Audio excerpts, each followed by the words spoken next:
नमस्कार, मैं Ramanand Kuldeep, associate professor दर्शन शास्त्र विषय SPC GCA Gaur college Ajmer. Philosophy BA part third year के विद्यार्थियों के लिए हम सांख्य दर्शन पर बात कर रहे थे और पिछली क्लास में हमने सांख्य दर्शन में त्रिगुणों के स्वरूप पर बात की थी। सांख्य दर्शन द्वैतवादी है। मैं फिर से बोल रहा हूँ, ध्यान से सुनिएगा ना। सांख्य दर्शन द्वैतवादी है और द्वैतवादी से तात्पर्य है कि दो मूल तत्व हैं, एक है प्रकृति, एक है पुरुष, और इन दोनों मूल तत्वों के संयोग से ही सृष्टि की उत्पत्ति होती है, ऐसा सांख्य दर्शन मानता है। तो इसमें से जो एक तत्व है प्रकृति, उसके स्वरूप के संदर्भ में सांख्य में कहा गया कि प्रकृति स्वरूप से त्रिगुणात्मिका है। त्रिगुणात्मिका से तात्पर्य है कि प्रकृति सत्व, रजस और तमस, इन तीन गुणों से मिलकर बनी है। एक बात यहाँ पहले स्पष्ट हो जाए कि गुण से अर्थ यहाँ पर है तीन घटक भूत तत्व। सामान्य भाषा में जिसे हम गुण कहते हैं वहाँ ये गुण नहीं है। मैंने उदाहरण दिया था आपको पिछली क्लास में, पिछला वीडियो यदि आप देखेंगे तो उसमें पाएंगे कि मैंने प्रकृति की त्रिगुणात्मिका स्वरूप को लेकर एक लड्डू का उदाहरण दिया कि बेसन के लड्डू के संदर्भ में आपसे पूछा जाए लड्डू क्या है, तो आप कहेंगे बेसन, चीनी और घी का मिश्रण, इन तीन चीज़ों से मिलकर लड्डू बना है। उसी प्रकार प्रकृति क्या है, तो तीन घटक भूत तत्व हैं प्रकृति के, सत्व, रज और तम। इनको गुण कहा सांख्य में। तो गुण क्यों कहा? क्योंकि गुण कहने का अर्थ है कि तीनों आपस में गुथे हुए हैं, इसलिए इनको गुण शब्द का प्रयोग इनके लिए किया गया है। वस्तुतः ये उस अर्थ में गुण नहीं है जिस अर्थ में किसी अन्य वस्तु में कोई गुण पाया जाता है, क्योंकि ऐसा करने पर थोड़ा समझिएगा, यदि हम इन तीन घटकभूत तत्वों को वास्तव में गुण मान लें तो फिर प्रकृति एक तत्व होगा और ये तीन उसके गुण होंगे, तो ये तीन चीज़ अलग हो गई और प्रकृति अलग हो गई। वस्तुतः ऐसा नहीं है, प्रकृति इन तीन तत्वों से भिन्न कुछ भी नहीं है।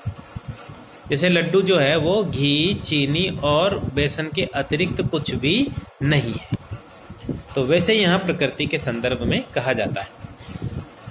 तो जो सत्व, रज, तम तीन गुण हैं, तीनों के बारे में हमने बात करी थी पिछली क्लास में कि सत्व गुण हल्का है, लघु है, प्रकाशक है, इंद्रियों को विषय में सतर्क करने वाला है, विषयों को ग्रहण करने में समर्थ बनाने वाला है, और सफेद गुण उसका प्रतीक है और सुखात्मक है। रज गुण के लिए हमने बात की थी कि यह क्रिया का प्रवर्तक है, गतिशील है, ये गति लाता है, ये उत्तेजना लाता है और ये दुख लाता है, और लाल रंग इसका प्रतीक है। और तमोगुण के संदर्भ में हमने बात की थी कि यह आलस्य लाता है, मोह लाता है, उदासीनता लाता है, अवरोध करता है, यानी जो गति है उसको नियंत्रित करता है। ऐसा माना गया कि यदि तमोगुण नहीं हो तो इंद्रियां सदा सर्वदा अपनी क्रियाओं में प्रवृत्त रहे, लेकिन तमोगुण के कारण उनकी क्रियाओं पर नियंत्रण होता है, ऐसा सांख्य दर्शन का मानना है। तो तीनों गुण बैलेंस्ड हैं। मजेदार बात यह है कि सांख्य ने जो व्याख्या की है, मैंने पिछली क्लास में भी बताया था कि एक वैज्ञानिक व्याख्या है। कैसे है कि सृष्टि की वस्तुओं के स्वरूप को देखने के बाद, जो चीज़ें हमारे सामने हैं, छोटी मोटी चीज़ें, इनको स्वरूप को देखने के बाद ये तीन ही चीज़ें हम इनमें पाते हैं। तो इस आधार पर सांख्य ने इनके मूल कारण को त्रिगुणात्मक कहा। तो मूल कारण है प्रकृति और वह वही त्रिगुणात्मिका। तो तीन गुणों के स्वरूप पर चूंकि पिछली क्लास में बात हो चुकी, इसलिए ज़्यादा विस्तार से ना करके आज मैं बात करूंगा इन तीन गुणों में आपसे संबंध को लेकर। यद्यपि अभी मैंने क्या कहा, याद रखिएगा, प्रश्न इसमें आते हैं कि तीन गुण, जब सांख्य में गुण शब्द का प्रयोग करते हैं तो गुण का अर्थ यहाँ वास्तव में गुण नहीं है, एट्रीब्यूट्स नहीं है, विशेषताएं नहीं है, बल्कि ये तीन घटकभूत तत्व हैं। इन्हीं तीन से मिलकर प्रकृति बनी है और तीनों सदा साथ रहते हैं। प्रकृति जो मूल तत्व है, जब उसमें रहते हैं तब भी साथ रहते हैं, और जब प्रकृति से सृष्टि व्यक्त होती है तब भी ये साथ रहते हैं। ये इन तीनों की विशिष्टता है। लेकिन इनमें आपस में संबंध क्या है, ये किस प्रकार से साथ रहते हैं?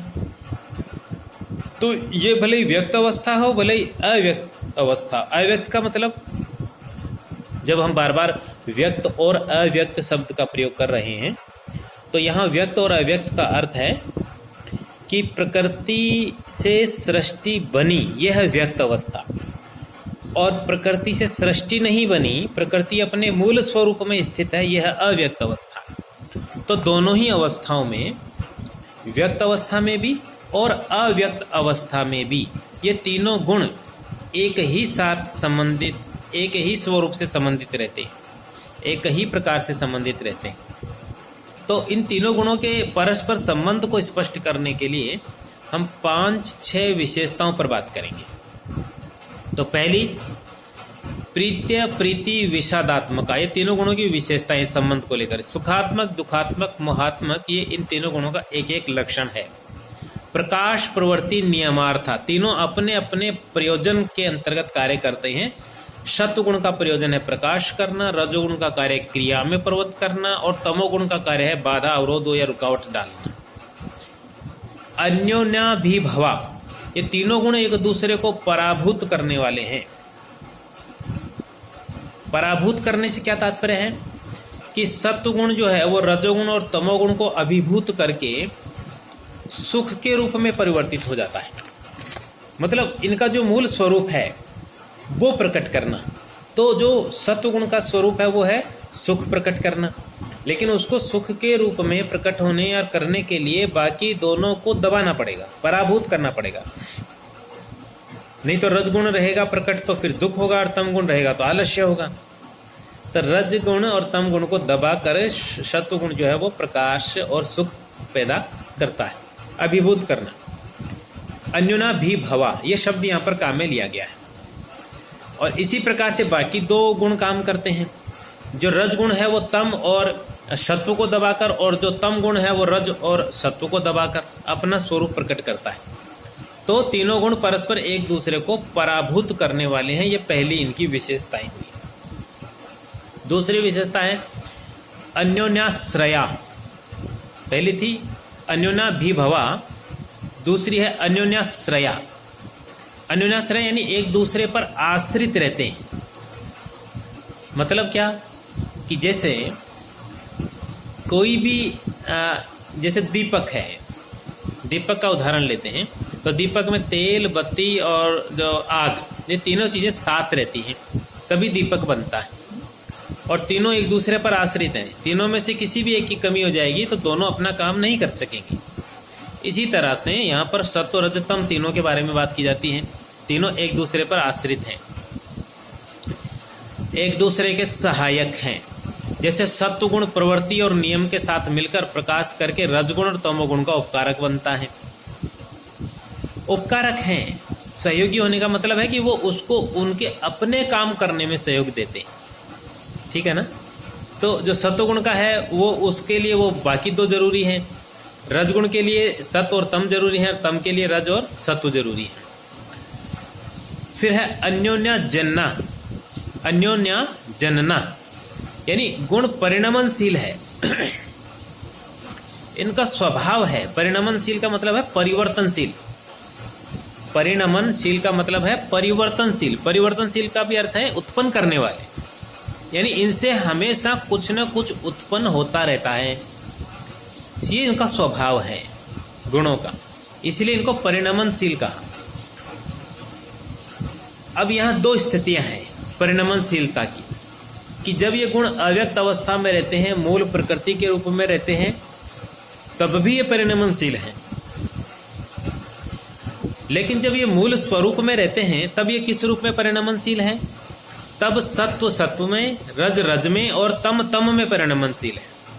यानी ये तब अपने आप में क्रिया करते रहते हैं। मैं इसको यूं बोलता हूं कि भाई ये निठल्ले नहीं रहते, ठाले नहीं रहते। यानी चाहे अव्यक्त अवस्था हो, यानी प्रकृति स्वयं मूल रूप में स्थित हो, या व्यक्त अवस्था हो, जब सृष्टि बन जाए उसकी बात करें, दोनों ही अवस्थाओं में ये क्रियाशील रहते हैं। इसीलिए इनको यहाँ पर शब्द काम में लिया गया परिणमनशील, जिसका हमने क्या अर्थ बताया, परिवर्तनशील। परिवर्तन मानी सत, अव्यक्त अवस्था में सत, सत में, रज, रज में, तम, तम में, लेकिन व्यक्त अवस्था में ये जो विविधतापूर्ण सृष्टि हमें दिखाई देती है, जो अनेकानेक तत्व और पदार्थ हमें दिखाई देते, क्या है, सब कुछ है, ताला, चाबी, मोबाइल, चश्मा, पेन, कागज, कॉपी, किताब, पंखा और पता नहीं कितनी चीजें हम गिन सकते हैं, ये सब इनके परिणमन है, परिवर्तन है। और अगली विशेषता मिथुन व्रतस्य, यानी ये गुण पृथक पृथक नहीं बल्कि एक दूसरे के साथ मिथुन वृत्ति वाले हैं। ये मिथुन वृत्ति क्या होती है, मिथुन वृत्ति और लिपटे हुए ना, जैसे सांप, दो सांप एक दूसरे से लिपटे रहते हैं, रस्सी के तीन रेसे, रस्सी के तीन रेसे जिस प्रकार से लिपटे रहते हैं वैसे ही ये तीनों गुण भी आपस में मिथुन व्रत रहते हैं, लिपटे हुए रहते हैं। अब आप ध्यान दीजिए, जैसे एक कहावत अपने यहाँ प्रचलित है कि रस्सी जलते जल गई पर उसकी जो है वो नहीं गई, तीन लिपटने वाली जो स्थिति है रस्सी की वो नहीं गई, तो जलने के बाद भी वो तीनों उसी अवस्था में रहती हैं, जल लेने के बाद भी वो तीनों लिपटी हुई रहती हैं। तो इसी तरह से ये तीन गुण भी हैं, सत्व, रज, तम, चाहे मूल प्रकृति अव्यक्त रूप में रहते हों, प्रकृति में तब भी एक दूसरे से लिपटे रहते हैं, मिथुन व्रत रहते हैं, और चाहे व्यक्त अवस्था में आ जाते हैं तब भी ये हर तत्व में तीनों साथ रहते हैं। अब यहाँ मिथुन व्रत रहने का अर्थ क्या है कि संसार की कोई भी वस्तु उठा के देख लो, हर वस्तु में ये तीनों तत्व साथ रहते हैं, ये यहाँ पर इनका कहने का अर्थ है। गुण इतने सूक्ष्म हैं कि इनको प्रत्यक्ष नहीं देखा जा सकता, परंतु इनके कार्य को देखकर अनुमान लगाया जाता है। ये कार्य कारण का सिद्धांत में सत्कार्यवाद में भी हमने पढ़ा था, और अनुमान प्रमाण के अंतर्गत भी हमने ये बात पढ़ी थी। अनुमान प्रमाण में हम क्या करते हैं कि जो चीज़ दिखाई नहीं देती, अज्ञात है, उसका ज्ञान ज्ञात के आधार पर करते हैं। जो चीज़ ज्ञात है उससे से अज्ञात की ओर जाते हैं और उसका हम ज्ञान प्राप्त करते हैं। तो जो तीन ये तत्व हैं, सत्व, रज, तम, तीन, इनका हम इन संसार में जितनी प्रकार की वस्तुएं हैं इन सब को देखकर उनका ज्ञान प्राप्त करते हैं।